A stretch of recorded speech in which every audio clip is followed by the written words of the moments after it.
Assalomu alaykum. Video darslarimiz davom etadi. Navbatdagi video darsimizni boshlaymiz. Navbatdagi video darsimiz 2026-yil 28-fevral kuni bo'lib o'tgan original milliy sertifikat savollari tahlili bo'lib o'tadi.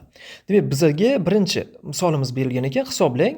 50 ta 6, unga qo'shamiz 50 ta 5 ni. Qo'shadigan bo'lsak, qaranglar, ustun shaklda qo'shsak ham bo'ladi yoki turgan joyda qo'shsak ham bo'ladi. Bu yerda 6 bilan 5 ni qo'shadigan bo'lsak, eng oxirida 11 hosil bo'ladi, plus 1 yodida va yana plus 1 ni esa, ya'ni bu yoqda turgan 11 ni birini yozamiz, plus 1 esa yodda saqlaymiz. Keyin esa buni oldiga yana 6 bor, buni oldiga yana 5 bor. 6 bilan 5 ni qo'shsam yana 11 bo'ladi, uni ustiga yana 1 ni qo'shadigan bo'lsak, yoddagi 1 ni 2 hosil bo'ladi. Va hokazo mana shunday ko'rinishda ketaveradi hammasi. Bu yoqda demak 2. Eng oxirida 6 bilan 5 ni qo'shsam 11 bo'ladi, yoddagi 1 bilan 12 bo'ladi. Mana bu joyda yana 2 ekan. Shunda e'tibor qilinglar, 50 xonali songa 50 xonali sonni qo'shadigan bo'lsam, 51 xonali son hosil bo'lishi kerak. Bu yerda 51 bo'lishi uchun boshida va oxirida 1 hosil bo'lyapti. 51 dan 2 ni ayirib yuboradigan bo'lsak, 49 ta 2 hosil bo'ladi. Demak, bu yerda birinchi savolimizning javobi A javob bo'lar ekan. 1 dan, ya'ni 1 dan 2 ta, 2 dan esa 49 ta bo'ladi. Keyingi savolimiz ikkinchi. Ikkinchi savolimizda hisoblang demoqda. 2,28 ayrilgan 4, demak 20 dan 7. 7 ni 20 ga bo'ladigan bo'lsak necha bo'ladi? 35 bo'ladi. 0,35 bo'ladi. Hisoblaydigan bo'lsak 2,28 2 bo'lmasam buni kasr ko'rinishda yozganimiz ma'qul ekan. Nega? Javoblari kasrda ekan-ku. Shunda 228 taqsimda 100. Bundan ayiraman 87 taqsim 20. Xo'p, bunga nechidan? Bunga 5 dan. Buni ko'paytiraman 4 taqsim 9 ga. Bundan ayirib yuboraman 1 taqsim 2 ayrilgan 8, 15 taqsim 8 ni. Bunga yana 4 dan bo'ladi. Buni hisoblaymiz endi. 87 ni agarda men 5 ga ko'paytiradigan bo'lsam 435 bo'ladi. 228 ni ayiradigan bo'lsam 207 bo'ladi. Minusdan 207 taqsim 100 bo'ladi. Buni ko'paytiramiz 4 taqsim 9 ga. 9 bilan 207 qisqaradi. Mana bu 23 bo'ladi. Bundan yana ayirib tashlashim kerak ekan. Qo'shib yuboramiz, chunki 11 taqsim 8 oldi minus, 2 ta minus plusni beradi. Bu yerdan nima hosil bo'ladi? 108. Bunga 2 dan, bunga esa demak 25 dan bo'ladi. 275 ayrilgan 23 ni 8 ga ko'paytiradigan bo'lsak necha bo'ladi? 23 ko'payilgan 8 160, 184 bo'ladi. 184 ni ayirib tashlayman. Taqsimda yana 200 bo'ladi. 184. Endi 275 dan 184 ni ayirib yuboradigan bo'lsak 91 bo'ladi. Javobimiz demak 91 taqsim 200 bo'lar ekan. 91 taqsim 200. Bu esa C javobda turibdi. Keyingi savolimiz, 3-savol. Matnli masala bizani eng yaxshi ko'radigan joyimiz bu. 3-misolimiz, velosipedchi va mototsiklchi bir-biriga qarab yo'lga chiqdi. Ular orasidagi masofa 275 kilometr. Velosipedchi tezligi 20 km taqsim soat, mototsiklchining tezligi 50 km taqsim soat.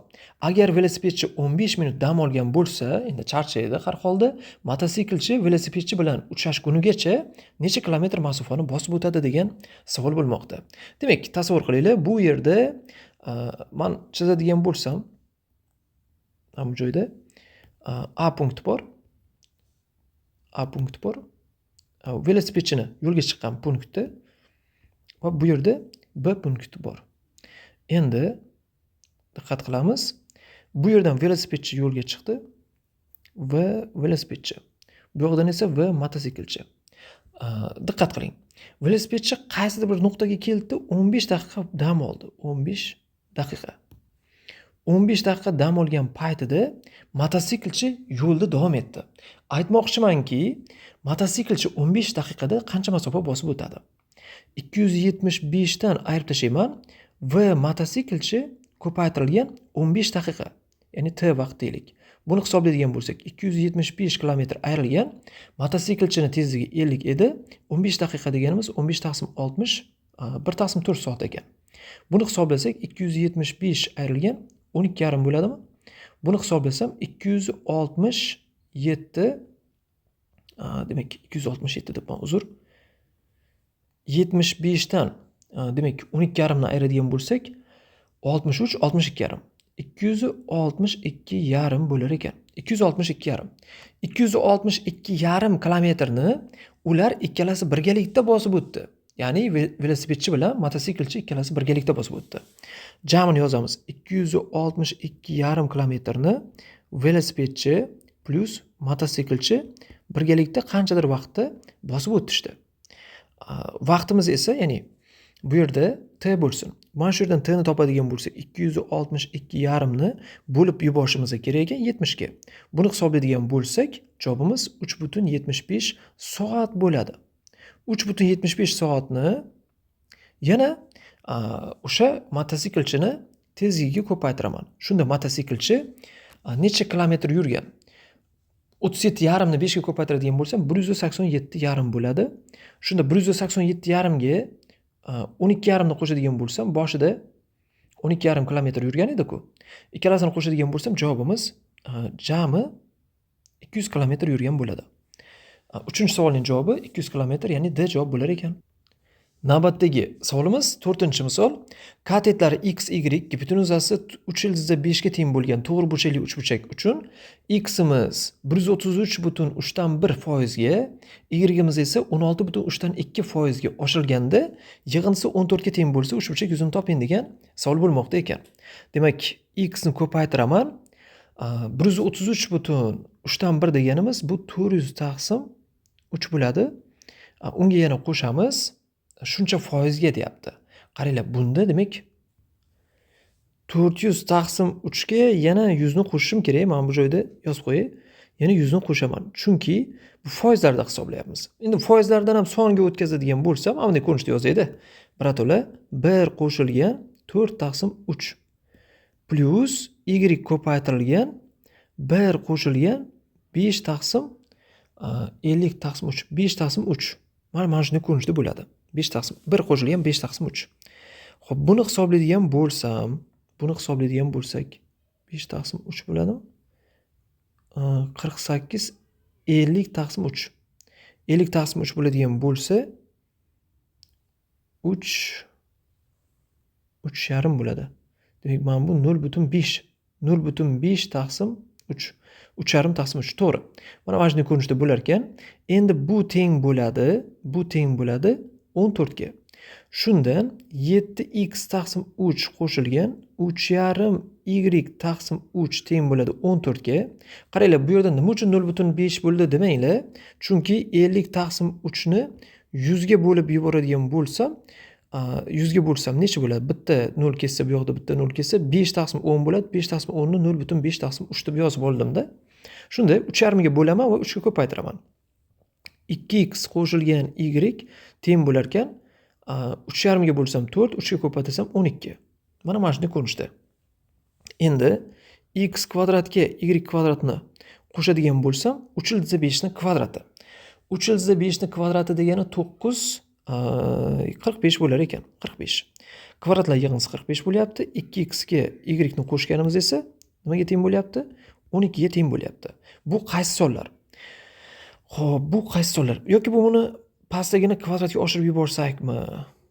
Xo'p, bu qaysi sonlar ekanligini topsak ham bo'ladi. Qaysi sonlar bo'lsa, mayli, pastdagini kvadratga oshirib yuboraylik. 4x kvadrat plus 4xy plus y kvadrat teng bo'ladi. Demak, bu yerda 144 ga. Xo'p, bundan nima hosil bo'ladi?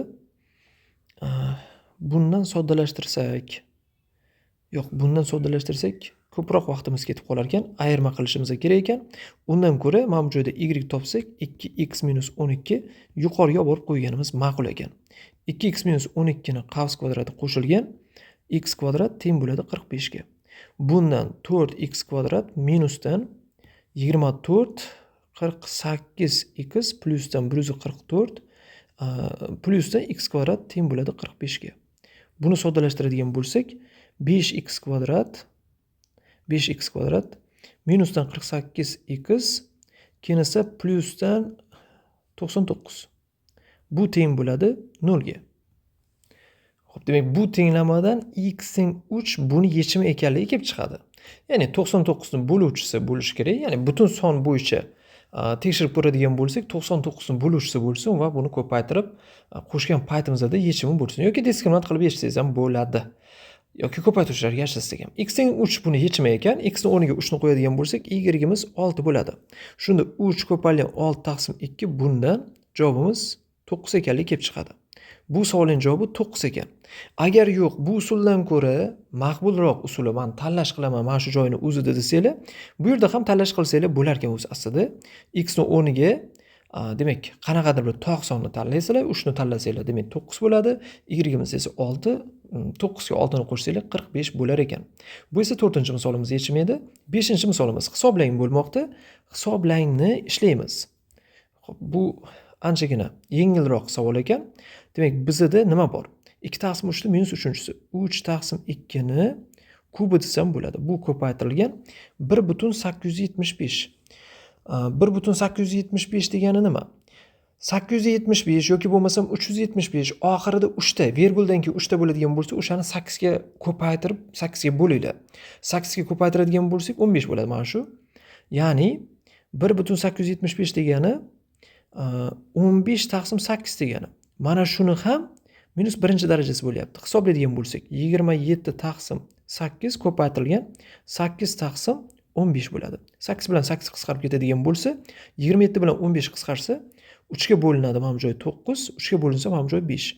9 ni 5 ga bo'lsak 1,8 yoki bo'lmasam 9 taqsim 5. Va yana bir bor tushuntiraman mana shu joyini. 1,8 deganimiz yoki 9 taqsim 5 deganimiz. 9 taqsim 5 1,8.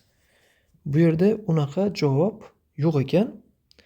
Misolni nimasida kamchilik ketdimi yoki ishlanishida? Yo'q, bu yerda hech qanday kamchilik ketmagandek. Xo'p, yana bir bor tekshiraychi. 2 taqsim 3 ni minus 3-darajasi. Xo'p. Yo'q, misolni yechimida hech qanaqa kamchilik ketmadi. Bu yerda javob variantlarida kamchilik bor ekan. Javob variantlarini tuzatib qo'yamiz. Mana shu joyda C javobida demak 4, mana bu joy 5 bo'ladi. Mana bu joy 5, mana bu joy 4 bo'ladi. Mana shunday ko'rinishda bo'lishi kerak. O'shandagina to'g'ri bo'ladi. Hech qanday kamchilik yo'q. Demak, yana bir bor tushuntiraman mana bu joyini. Qaranglar, 1 butun, ya'ni virguldan keyin 3 ta raqam turgan bo'lsa va oxir 5 bilan tugagan bo'lsa, albatta uni 8 ga ko'paytirib 8 ga bo'lib ko'ringlar. To'g'ri yechim, ya'ni osonroq yechim hosil qilish uchun. 5 ta misolning yechimini ko'rib chiqdik. Kelgusi darsimizda yana 5 ta misolning yechimini ko'ramiz.